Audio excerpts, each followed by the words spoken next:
An updated version of the well-known malware agenda targets infrastructure companies with quick attacks that send out documents intermittently.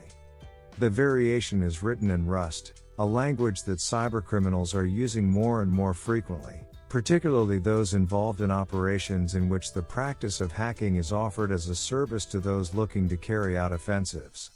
The group Qilin, which is in charge of the agenda, adopts the language in a similar manner to other well-known players in the market like Hive and Black Cat. Rust makes it easier to develop cross-platform attacks that can be sold to those looking to attack Linux and Windows servers. Whereas before the industries of health and education were the target of malicious technology, today it is the industrial and technological companies, particularly those dealing with systems and essential products. The security experts at Trend Micro have issued an alert that also points to a more globalized operation. Before, the most popular agenda variants, programmed in Go, carried out attacks on companies, mostly from Thailand and Indonesia.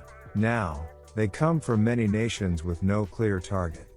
The attacks, in addition to focusing on the intermittent theft of documents, also target the theft of private information and double exfiltration, with payment required for the release of the documents as well as for the non-vazement of what was obtained.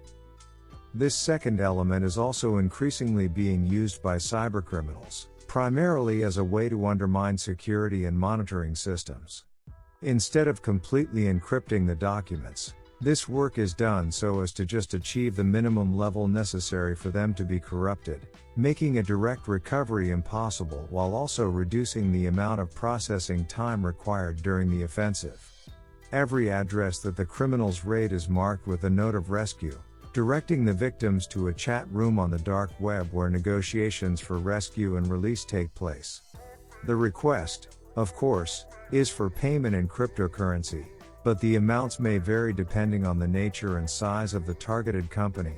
Trend Micro's estimate is for a total of $550 million, about BRL 2.9 million, in monetary value.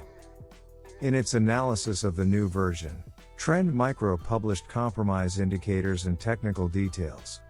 The notice is accompanied by security indicators, such as the use of systems for threat monitoring and system visibility, particularly with the detection of unusual behaviors that point to ransomware contamination.